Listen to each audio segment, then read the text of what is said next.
미국 대선 이제 2주가 채 남지 않았습니다.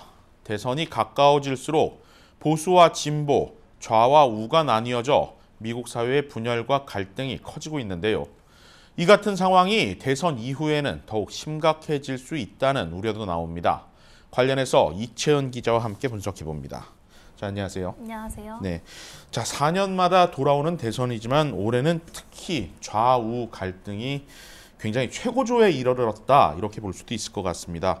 제가 지금 문득 떠오르는 이제 일련의 사건으로는 가장 최근에 극우 무장단체가 미시간 주지사를 납치하려고 했던 사건, 거기에 이어서 버지니아 주지사도 함께 납치하려고 했던 사건이 떠오르는데 참 놀라운 일이었습니다. 네, 그렇습니다. 지난 7일 FBI가 그레첸 휘트머 미시간 주지사 납치 음모를 꾸민 13명을 체포했는데요. 이들은 랠프 노덤 버지니아 주지사도 함께 납치했던 것으로 밝혀졌습니다. 예, 요즘 같은 시대에 거물급 정치인 주지사를 납치하려고 했다. 이게 참 믿기지 않을 정도의 충격적인 일인데, 자, 이 두 주지사는 모두 민주당 소속이죠.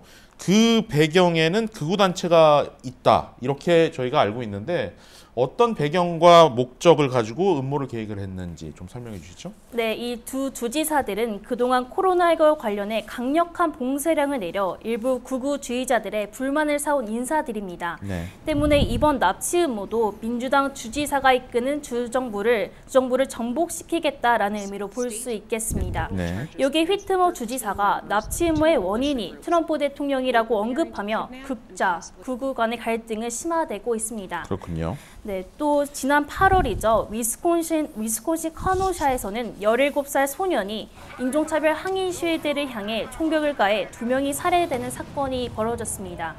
이 문제는 바로 이 17살 소년이 극우주의자들 사이에서 영웅 대접을 받고 있다는 것입니다. 네, 방금 이채은 기자도 언급을 했지만 사실 이 같은 분열과 갈등을 초래한 장본인이 바로 트럼프 대통령이다, 이런 목소리들이 나오고 있습니다.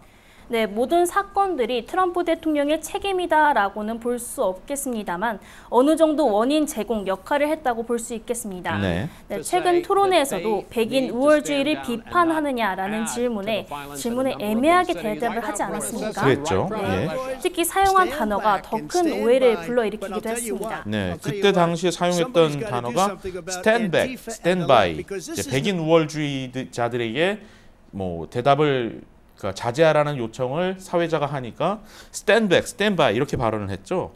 마치 이제 잠시 물러서서 대기하고 있어라, 이런 말로 해석이 돼서 굉장히 좀 논란이 있었지 않았습니까?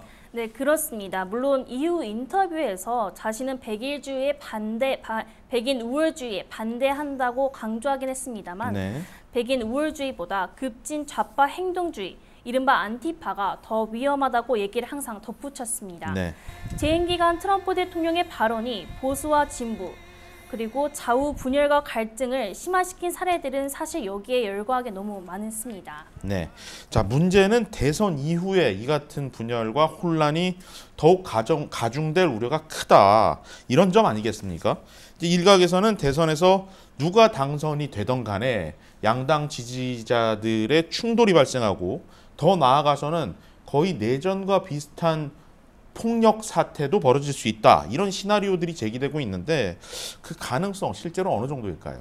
네, 내전이라는 표현이 좀 과격해 보일 수도 있겠는데요. 두 가지 의미로 풀이될 수 있겠습니다. 첫 번째로는 미국 정치 사회가 단순하게 나는 진보가 좋다, 아니 보수가 좋다를 넘어서 극단적인 좌우 세력으로 이분화가 될 수 있겠고요. 네. 두 번째로는 폭력 시위, 심각할 경우 총기를 이용한 테러가 될 수 있다는 우려도 강하게 나오고 있습니다. 네. 여론조사기관 유거보에 따르면 대선 결과 이후 폭력 사태가 심화될 것인가 라는 질문에 55.8%가 증가할 것이라고 대답을 했고요. 오직 10.8%만이 아니다라고 대답을 했습니다. 그렇군요. 네, 이 같은 불안감이 고조되면서 미국 내 총기 판매도 크게 올랐습니다. 네. FBI의 조사에 따르면 올해 9월 말까지의 총기 판매가 지난해 같은 기간입니다. 41%나 증가했습니다. 또 총기 구매를 위한 신원 조회도 2,880만 건 이상으로 사상 최고치를 기록했습니다. 바로 코로나19, 인종차별 시위, 그리고 대선 이후를 우려해 총기 판매가 늘었다고 볼 수 있겠습니다. 네. 자, 어느 쪽이든 급진 좌파, 그다음에 극우주의, 뭐 양쪽 다 극단적인 것은 굉장히 위험하겠죠. 둘 중에 어느 쪽이 더 위험하다고 볼 수 있을까요?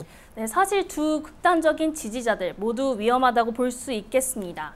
하지만 극우 단체들이 더욱 위험하다는 인식이 널리 퍼져 있지 않습니까? 네. 네, 실제로 지난해 미국에서 정치적 극단주의자들에 의한 살인 사건이 42건이 발생했는데요.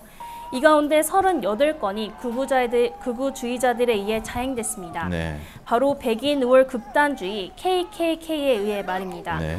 이들은 국토안보부가 뽑은 미국 내 가장 위험한 테러 세력으로 알려져 있습니다. 네. 자, 이제 이런 심각한 테러에 거의 비슷한 준하는 이런 위험한 폭력 사태들이 다른 나라 국가에 의해서가 아닌 같은 나라 국민에 의해서 벌어지고 있다는 게 굉장히 놀랍고 슬픈 일이기도 한데요. 자, 문득 이제 다가오는 대선에는 좀 이런 일이 없어야 될 텐데 4년 전 대선 때가 생각이 납니다. 캘리포니아 한 투표소에서 총기 난사 사건도 발생하지 않았었습니까? 네, 그렇습니다. 2016년 투표 당일입니다. 캘리포니아 아주사 투표사에서 총기 난사로 1명이 숨지고 3명이 부상을 당했습니다. 아무쪼록 올해 대선에서는 4년 전과 같은 비극적인 상황이 발생하지 않아야 될 텐데 그렇다면 어떤 전제 조건이 있을 수 있을까요? 네, 두 후보 중 누가 이기든 압도적인 표차의 승리가 필요할 것으로 보입니다. 네.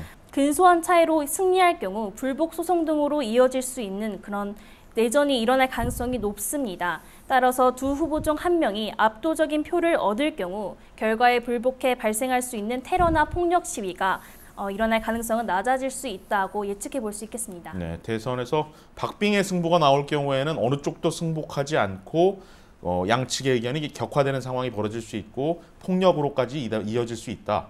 어느 한 후보가 압도적으로 이겨야 되겠네요. 그렇죠? 맞습니다. 네, 알겠습니다. 오늘 여기까지 듣겠습니다. 이채 기자 수고 많았습니다.